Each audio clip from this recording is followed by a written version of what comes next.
नमस्कार दोस्तों, कैसे हैं आप लोग। उम्मीद करता हूँ आप लोग बहुत अच्छे होंगे। दोस्तों, उत्तर प्रदेश बीडीओ की री एग्ज़ाम की जो परीक्षा निर्धारित की गई थी 26 और 27 तारीख को, और 4 पालियों में इन परीक्षाओं को लिया गया और पूरी शांतिपूर्वक ये परीक्षाएं कराई गई। और इसी के ऊपर बहुत सारे बच्चे परेशान हैं और कट ऑफ और सेफ स्कोर को लेकर जो है चर्चा कर रहे हैं। तो हम पूरे एनालिसिस के साथ आपके सामने उपस्थित हैं कि कितने बच्चे अब्सेंट रहे हैं, कितने बच्चे प्रेजेंट हैं और कितने बच्चों को एडमिट कार्ड रिलीज़ किया गया था और कट ऑफ का क्या अनुमान हो सकता है। क्योंकि जो कट ऑफ क्लियर होगी वह सभी बच्चों के रिसर्च करने से, एनालिसिस करने से ही होगा कि आप सब लोग ही बताओगे कि हम कितने अटैम्प्ट करके आए हैं। और लगभग हम 1000 बच्चों का जो है आंकड़ा आपको बता रहे हैं। उसी 1000 के आंकड़े से हम लगभग आपको कट ऑफ यहाँ पर क्लियर करने वाले हैं। तो हम बात कर रहे हैं उत्तर प्रदेश बीडीओ के री एग्ज़ाम के कट ऑफ को लेकर। तो उससे पहले विशेष जानकारी है, उसको हम देख लेते हैं क्या था। देखिए, उत्तर प्रदेश बीडीओ री एग्ज़ाम हमारे अगर बात करते हैं तो लगभग हमारे एडमिट कार्ड जो इशू हुए थे, रिलीज़ जो किए गए थे, वो किए गए थे 14.5 लाख स्टूडेंट्स के यहाँ पर एडमिट कार्ड रिलीज़ किए गए थे। मोटे मोटे आंकड़ों से बात कर लेंगे, क्योंकि ऐसा होता है ना कि अगर मोटे मोटे आंकड़े अगर हम यहाँ बता के चलेंगे तो जिससे कि आप अंदाज़ा लगा सकते हो क्लियर तरीके से। ठीक है, तो देखिए एडमिट कार्ड है 14.5 लाख बच्चों का। और जो एग्ज़ाम में प्रेजेंट रहे हैं, एग्ज़ाम जो दिया है बच्चों ने, प्रेजेंट जो रहे हैं, वो आंकड़े जहाँ तक बता रहे हैं, अखबार न्यूज़पेपर जितना सब कुछ बताता है। ठीक है, और सभी स्टूडेंट से पूछा गया तो सभी स्टूडेंट्स ने बताया कि किसी परीक्षा में हमारे 24 में से 24 स्टूडेंट से 6 मिले, कहीं 7 कहीं 8। तो ओवरऑल जो परसेंटेज था प्रेजेंट होने वाला, वह 35% बच्चे प्रेजेंट हुए हैं। अगर हम 14.5 लाख का 35% निकालेंगे तो लगभग हमारे 5 लाख बच्चे जो है यहाँ से बैठे हैं। यानी कि जो परीक्षा हुई है 1953 वैकेंसी के लिए, जो 1953 वैकेंसी थी उनके लिए जो परीक्षा की गई थी, उसमें लगभग बच्चे जो बैठे हैं चारों पालियों में, वो 5.075 लाख इतने बच्चे बैठे हैं। और यहाँ टोटल पोस्ट जो है वो कितनी है, 1953 यहाँ पोस्ट है। अब बात करते हैं कि एग्ज़ाम लेवल क्या था। तो बच्चों, एग्ज़ाम लेवल जो था वो देखा जाए तो एग्ज़ाम लेवल को तो इजी टू मॉडरेट कहेंगे, क्योंकि ऐसा होता है ना कि 4 शिफ्ट में हुआ था पेपर। तो 26 का फर्स्ट शिफ्ट और सेकंड शिफ्ट, ठीक है, 27 का फर्स्ट शिफ्ट और सेकंड शिफ्ट। ठीक है भाई, तो इस तरीके से ये जो हुए हैं एग्ज़ाम हुए हैं। तो देखिए क्या हुआ कि 26 के पहली शिफ्ट का पेपर बहुत ईजी कर दिया था। ठीक है, तो सेकेंड शिफ्ट में जो है तो थोड़ा सा टफ किया, यानी कि थोड़ा टफ किया। तो नॉर्मलाइजेशन तो होना है, क्या होना है, नॉर्मलाइजेशन का तो सिस्टम बनेगा, क्योंकि पेपर में थोड़ी सी मतभेदता देखी गई है। तो यहाँ पर अगर हम बात करते हैं पहली शिफ्ट में और दूसरी शिफ्ट में, फिर यहाँ भी पहली शिफ्ट को देखा जाए तो कुछ हल्का था, क्या था, सेकंड शिफ्ट के अकॉर्डिंग। ठीक है, तो 26 और 27 की दोनों शिफ्ट जो है लगभग पहली जो थी मॉर्निंग शिफ्ट, उनमें थोड़ा सा देखा जाए तो पेपर का लेवल थोड़ा सा ईजी था। और सेकंड शिफ्ट में जो है दोनों ही दिन पेपर का लेवल जो है थोड़ा सा टफ पहुँचा है। यानी काफ़ी बच्चों के पेपर देखने के बाद, एनालिसिस करने के बाद में हम ये बात आपको बता रहे हैं। ठीक है भाई, अगर बात करते तो इसे ये तो कह नहीं सकते कि बहुत टफ पेपर आया था, इजी टू मॉडरेट था। परंतु जो हमारा कट ऑफ बनने वाला है, अगर हम बात करें दोनों, यानी हमने ओवरऑल बताई है, ओवरऑल कट ऑफ बनाने वाले हैं। यहाँ ऐसा नहीं कि हम पहले शिफ्ट का, दूसरी शिफ्ट का, तीसरी शिफ्ट का, चौथी शिफ्ट, यानी कि दोनों ही दिन में। तो आप देखिए किस तरीके से हमने कहा है कि हिंदी जो था, अगर कोई 42 से 44 अगर कर जिसमें नेगेटिव 1/2 है उसको भी निकाल कर अगर 42 और 44 के बीच में अगर कोई करता है तो उसे हम गुड अटैम्प्ट कहेंगे। यानी क्या कहेंगे, गुड अटैम्प्ट कहेंगे। रही बात रीजनिंग की, तो दोस्तों रीजनिंग में अगर हम बात करें, लेंथी रीजनिंग तो आई है किसी पेपर में। ऐसा हुआ है कि हिंदी का लेवल थोड़ा सा अच्छा रख दिया है या जीएस का पेपर अच्छा रख दिया है, तो रीजनिंग थोड़ी सी इजी कर दी है। और यदि रीजनिंग बहुत टफ है तो दोनों हिंदी और जीएस का लेवल जो है वो थोड़ा सा इजी किया था। तो इसमें हम ओवरऑल मान सकते हैं, एवरेज जो मान सकते हैं वो 40 और 42 के बीच में बच्चे बना सकते थे, 2-4 प्रश्नों को छोड़कर। ठीक है, अब बात करते हैं भाई, ±2 तो कर सकते हो आप, 2 नीचे भी जा सकते हो और 2 ऊपर भी कर सकते हो। इसमें भी जीएस की अगर हम बात करें तो किसी पेपर में तो 30 तक भी कर सकते थे बच्चे, किसी पेपर में 30 तक कर सकते थे, और किसी में जो है वो 20 लाना भी बहुत भारी था, क्योंकि आउट ऑफ सिलेबस भी क्वेश्चन जो हैं वो गए हैं। ठीक है, तो हमने यहाँ पर जो माना है, अगर किसी स्टूडेंट के 22 से 25 अगर जीएस के बनने हैं तो वो अच्छे बनने हैं उसके।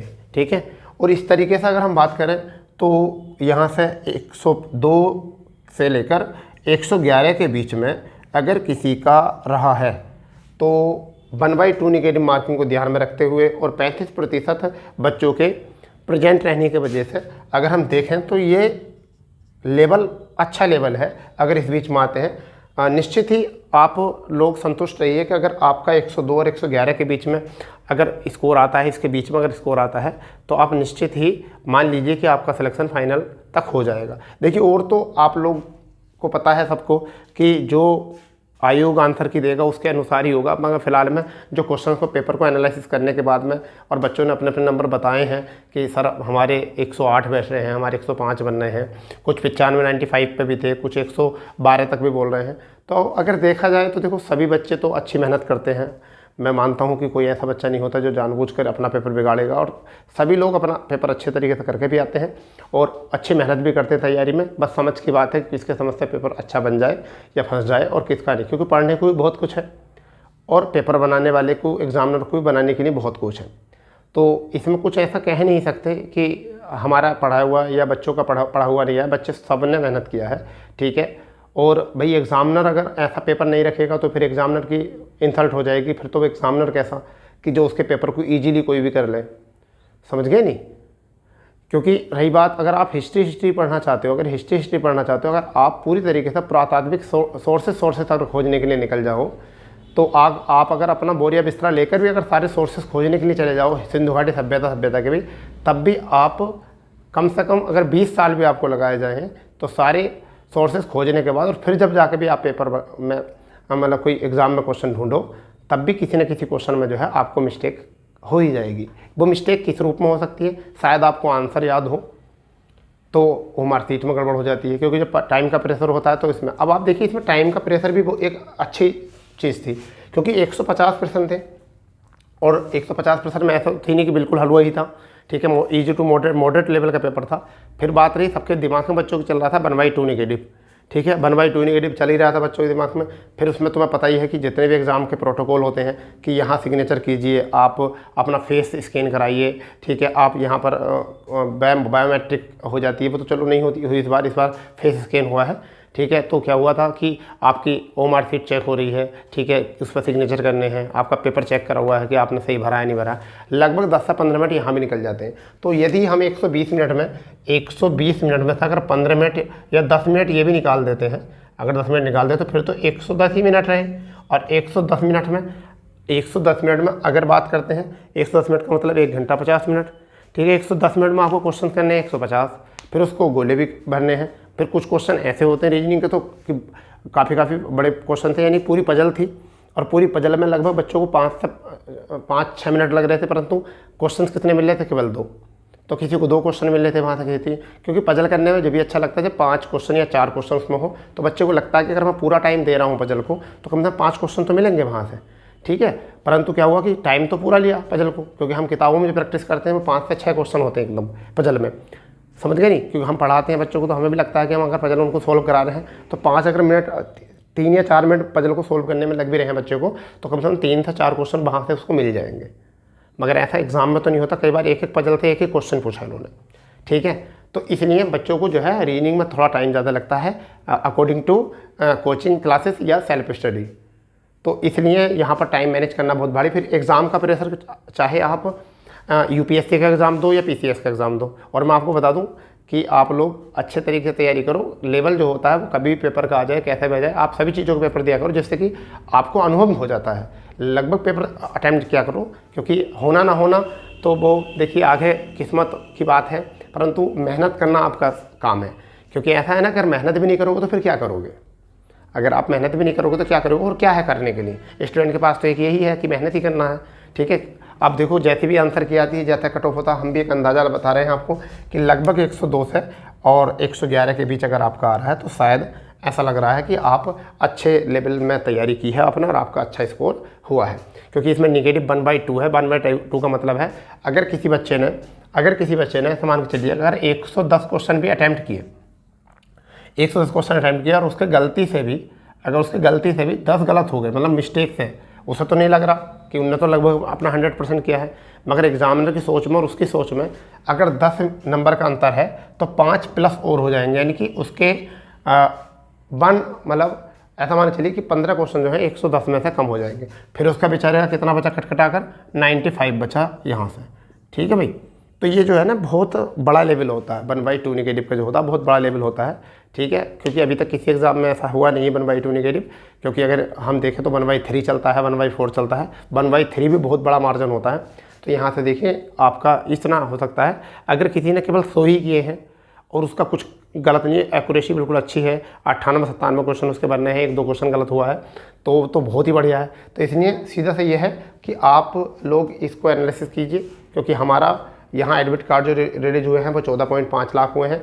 एग्ज़ाम प्रेजेंट जो हुआ है वो जो बच्चों ने प्रेजेंट एग्ज़ाम किया है वो किया है 35%। एग्ज़ाम टोटल स्टूडेंट का जो हुआ है लगभग जो हुआ है 5 लाख का हुआ है, और टोटल पोस्टर जो है 1953 है। एग्जाम लेवल जो है वो ईजी टू मॉडरेट रहा था।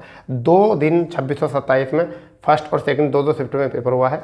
ठीक है, बच्चों को कुछ को अपने सेंटर ढूंढने में बहुत दिक्कत पड़ी। फिर एक और इशू हुआ है कि 2:30 पर जो है सेकंड शिफ्ट में एग्ज़ाम सेंटर का जो है सभी जगह गेट बंद किया गया, और लगभग 9:30 पर जो है मॉर्निंग बैच में भी तो कुछ बच्चे लेट हुए तो उनको भी एग्ज़ाम नहीं कराया हम लोगों ने।